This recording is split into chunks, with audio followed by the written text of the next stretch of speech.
Live from New Delhi, you're watching DD India Live, India's voice to the world. I'm Siddharth Bharadwaj. Coming up in the next 30 minutes. Iran threatens US bases in response to strikes on nuclear sites, warning of irreparable consequences. While Israel continues to strike Iran, saying it's hitting military targets. Iranian ambassador to UN tells an emergency Security Council meeting that Israel and the US have sought to destroy diplomacy. UN chief warns of cycle of retaliation while Russia, China push for a ceasefire.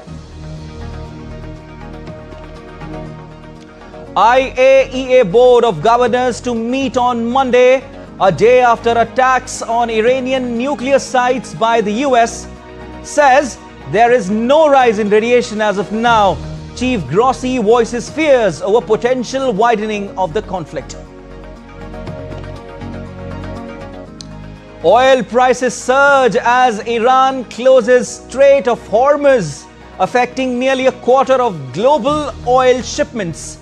India says has weeks of oil supply. Imports continue via many routes. Under India's Operation Sindhu, 1,713 Indians evacuated so far from Iran. 162 more are being brought back from Israel. Evacuees praise Indian government amid chants of Hindustan Zindabad.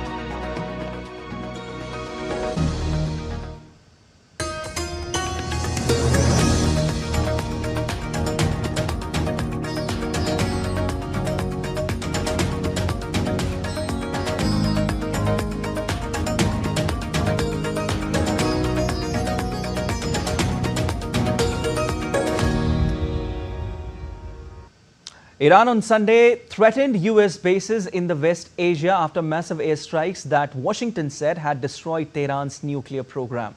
International concern focused on fears that the unprecedented US attacks would deepen conflict in the volatile region after Israel launched attacks on Iran earlier this month. Now Iran has upped the warnings.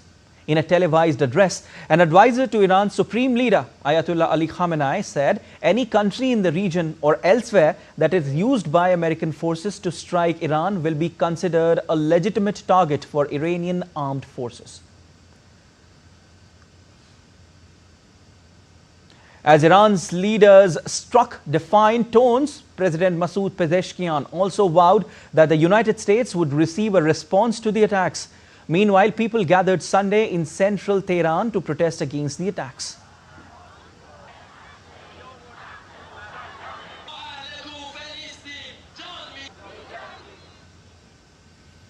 Meanwhile, the Israeli army carried out strikes on Iranian military targets, including missile launch and storage sites on Sunday. The attacks were carried out on storage and missile launching infrastructure sites, as well as military satellites and radar sites.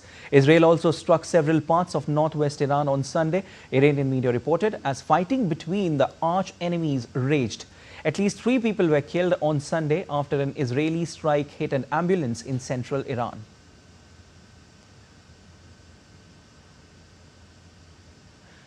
Israel's military was checking results of the US raid on the deeply buried nuclear facility in Fordo, with a spokesman saying it was uncertain if Iran had already removed enriched uranium from the site. 9 members of the Revolutionary Guards were killed Sunday in Israeli attacks on central Iran.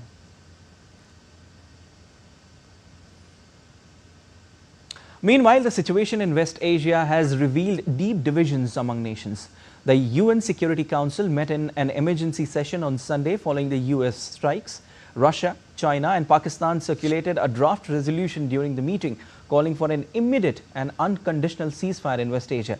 During the meeting, Iran's ambassador to the UN, Amir Saeed Iravani, accused the United States of manipulating the Non-Proliferation Treaty into a political weapon used as a pretext for aggression and unlawful action. The timing, nature and the scale of Iran's proportionate response will be decided by its armed forces. Throughout history, the resilient and united Iranian nation has withstood deeper wounded and faced more vicious enemies, and this time too. It will show its dignity, strength, and greatness to the world. All US allegations against Iran are unfounded, with no legal basis and politically motivated. Acting US envoy Dorothy Camille-Shea defended the strikes, saying Iran had obstructed negotiations and posed a growing threat. Iran has long obfuscated its nuclear weapons program and stonewalled good faith efforts in recent negotiations. Madam President, the time finally came for the United States, in the defense of its ally and in the defense of our own citizens and interests, to act decisively. The Iranian regime cannot have a nuclear weapon. Let us be clear. Iran should not escalate. Israel's ambassador Danny Danon echoed that warning, accusing Iran of using diplomacy to stall while it developed missiles and enriched uranium. To those who now fake concern and cry escalation, we say, this is what the last line of defense looks like, when every other line has failed. Make no mistake, the cost of inaction would have been catastrophic. A nuclear Iran would have been a death sentence just as much for you as it would have been for us. Russia's ambassador Vasily Nebenzia harshly criticized the US for bypassing international diplomacy. Таким образом, Вашингтон в очередной раз продемонстрировал полное пренебрежение позиции международного сообщества и подтвердил, что ради интересов своего израильского союзника он готов не только закрывать глаза на убийство десятков тысяч палестинских женщин, детей и стариков, но и поставить на карту безопасность и благополучие всего человечества. Своими действиями Соединенные Штаты открыли ящик Пандоры, и никто не знает, к каким новым последствиям это может привести. Iranian Foreign Minister Abbas Araghchi arrived in Moscow on Sunday for talks after a US attack on key nuclear facilities. Iran official news agency IRNA said that Araghchi will hold consultations with the Russian president and other senior officials regarding regional and international developments following the military aggression by the United States and Israel against Iran.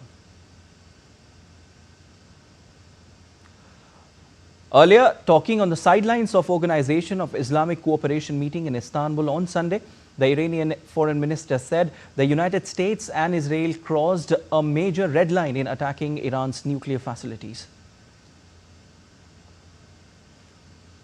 An exceptional meeting of the International Atomic Energy Agency will be held on Monday in its headquarters in Vienna in response to the US strikes. The emergency meeting is convened by the IAEA chief Rafael Grossi at the request of Iran following Israeli strikes on the country. Earlier, the UN's nuclear watchdog said it had not yet detected any increase in radiation levels at key nuclear sites in Iran after the US strikes. EU's Foreign Affairs Council meeting will also be held on Monday in Brussels. The Council will exchange views on the current situation in West Asia, including Israel-Iran conflict and Russia-Ukraine conflict. They will also hold discussions on China and European security.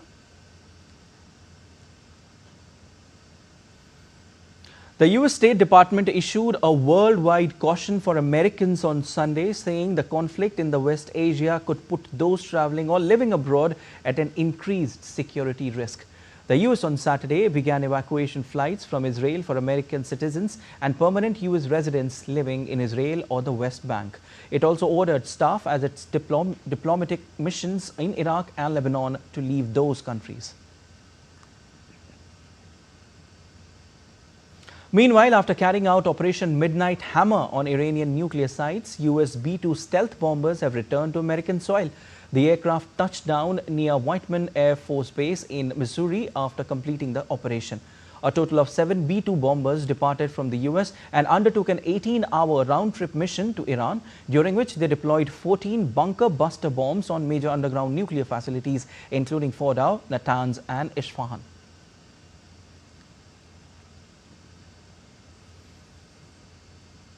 Meanwhile, President Trump has urged Iran to end the conflict after he launched surprise strikes on a nuclear infrastructure.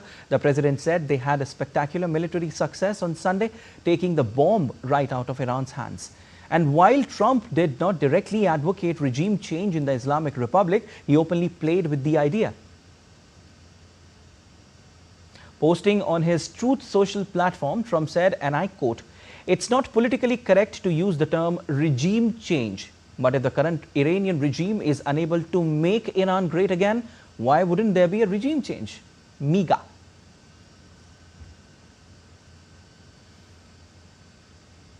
French President Emmanuel Macron on Sunday called for de-escalation and a return to diplomatic talks following strikes by the United States on Iranian nuclear sites.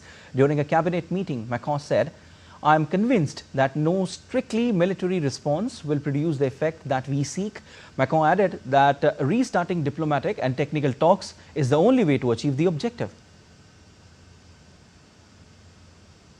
Nous appelons tous et toutes à ce qu'il n'y ait pas d'escalade, convaincus que aucune réponse strictement militaire ne peut produire les effets recherchés, et que la reprise de discussions diplomatiques et techniques est le seul moyen d'obtenir l'objectif que nous recherchons tous, qui est que l'Iran ne puisse pas se doter de l'arme nucléaire, mais également qu'il n'y ait pas d'escalade incontrôlée dans la région. Par ailleurs, j'ai pu appeler chacun donc à reprendre au dialogue, par la voie diplomatique, sur la question à la fois du nucléaire et des missiles. Still to come on this edition of DD India Live.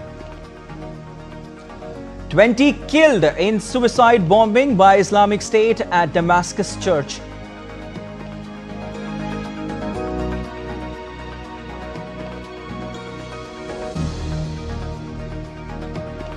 And Carlos Alcaraz captured his 5th title of the season on Sunday at the HSBC Championships final.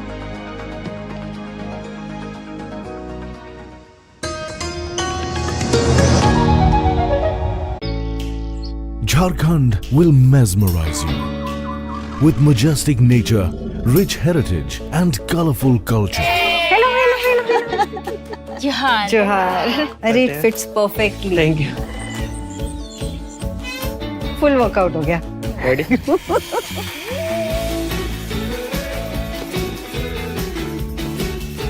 Postcards from Jharkhand on National Geographic.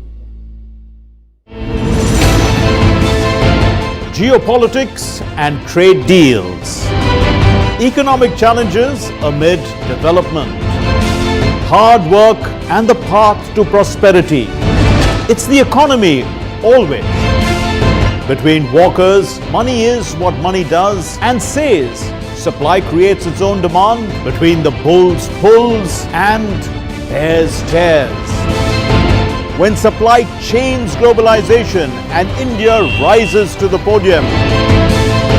We'll get you centered with the economic brief at 8 p.m. every Thursday on DD India.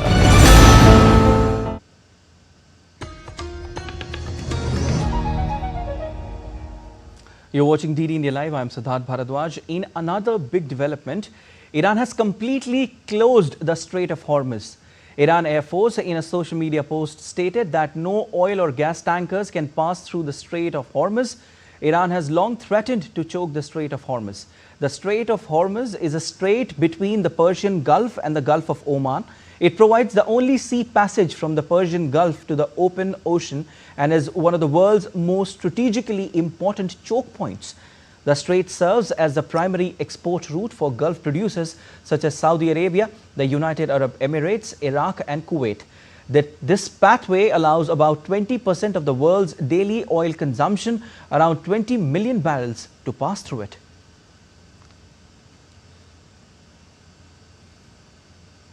Meanwhile, U.S. Secretary of State Marco Rubio on Sunday cautioned Iran against closing the Strait of Hormuz, calling it economic suicide, and urged China to use its influence to dissuade Tehran amid rising tensions in the region.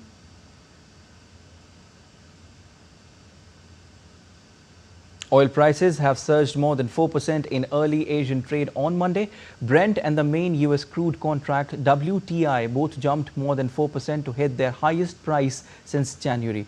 Brent crude was trading 2.4% higher at $78.83 per barrel, while WTI rose 2.5% to $75.66 per barrel.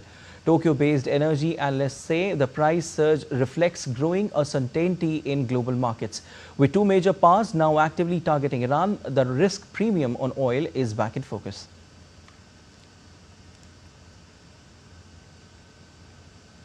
Meanwhile, India, the world's third largest oil importer and fourth biggest gas buyer, has weeks of energy supplies and continues to receive supplies from several routes amid escalating tensions in the globe's biggest energy supply regions.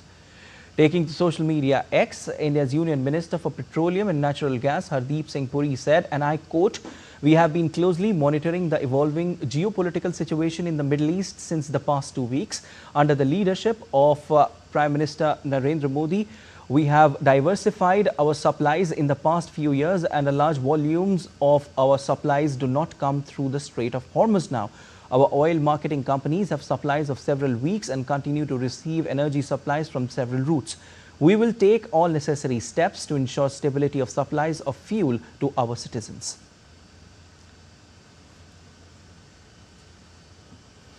Under Operation Sindhu, 285 Indians have returned from Mashhad late Sunday night, with the total evacuees from Iran now at 1,713. 162 more are being brought back from Israel. Minister Pabitra Margarita welcomed the returnees, who hailed the government's efforts, chanting Hindustan Zindabad. DD India's Tapas Bhattacharya with this report.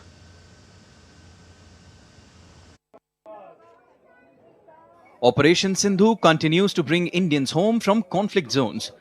285 Indian nationals arrived safely in New Delhi from Mashhad on Mahan Air Flight W571, taking the total number of evacuees from Iran to 1,713. Minister of State for External Affairs Pabitra Margarita was present at the airport to receive the returnees. Overwhelmed with emotion, the returnees chanted Hindustan Zindabad and lauded the Indian government's swift and decisive efforts. With the help of the Indian Embassy, we are successfully, we've managed to come here. Thank you to the Indian government. Thank you to all of the officials in Iran who helped us out through the entire journey. It was tremendous job was done by the Embassy of India in Tehran, especially not only the ambassador, including the whole staff. 24 hours they were at the back of us, they were helping us in all respect of life. The situation was very tense, but with the support of the embassy, we are very confident and we have come back safely. Thank you for the Indian government, especially the Ministry of Foreign Affairs. We are very happy. There is the airspace is closed, Iran and Iraq, but only flights for Indians is flying from Mashhad to New Delhi. It's all because of Modi's diplomacy, and we really thank our Honorable Prime Minister and all the staff of the embassy in Iran for all their efforts, and we sincerely thank. Jai Bharat, Jai Hind. Meanwhile, 162 Indians are also being brought back from Israel as tensions in the region rise amid the Iran-Israel conflict. We are in constant contact with all our Indian nationals residing there in Iran and Israel also. So I'm very glad to say that from Israel also 162 Indian nationals have already crossed border to Amman of Jordan, and within a day or two those Indian nationals will also be brought safely to India. Once again, India's diplomacy proves no matter where, no Indian will be left behind. Tapas Bhattacharya's report for DD India. At least 22 people killed in a suicide attack on a church in Damascus, Syria. It was the first suicide bombing in Damascus since Bashar al-Assad was toppled by an Islamist-led rebel insurgency in December. Syria's interior ministry said the suicide bomber was a member of Islamic State. He entered the church, opened fire and then detonated his explosive vest, a ministry statement added. A security source said 2 men were involved in the attack, including the one who blew himself up. Islamic State had previously targeted religious minorities, including a major attack on Shiite pilgrims in Sayyidah Zainab in 2016, one of the most notorious bombings during Assad's rule. Time now for sport. And Carlos Alcaraz captured his 5th title of the season on Sunday, defeating Jiří Lečeka in the summit clash of the HSBC Championships final. The 22-year-old Spaniard dug deep for a 7-5, 6-7, 6-2 triumph to claim his 21st tour-level trophy and second at Queen's Club after winning on debut in 2023. Lečeka, competing in his first grass final, held his ground throughout the opening 2 sets, but Alcaraz delivered an inspiring deciding set display to prevail. Kazakhstan's Alexander Bublik crowned his red-hot run form with a title on Sunday after overcoming Daniil Medvedev to triumph at the Hali Open. World number 45 Bublik beat the likes of world number 1 Yannick Sinner and Karen Khachanov to reach the Hali final, where he beat 3rd seed Daniil Medvedev 6-3, 7-6 to lift the title. This is Bublik's 2nd Hali Open trophy, having previously lifted the title in 2023.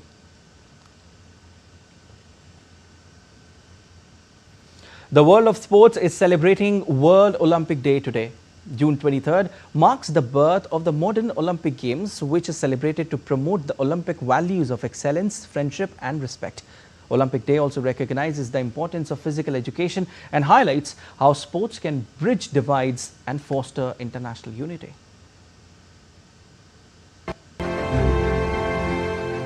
The International Olympic Day is celebrated every year on 23rd of June.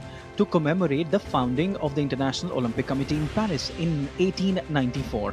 The idea of Olympic Day was introduced in 1948 by the International Olympic Committee to commemorate the founding of the modern Olympic movement, which began on June 23, 1894 in Paris. On this day, French educator Pierre de Coubertin established the IOC, laying the foundation for the revival of the ancient Olympic Games. On this day, people of all ages and abilities are encouraged to participate in physical activities and embrace the Olympic ideals of excellence, friendship and respect.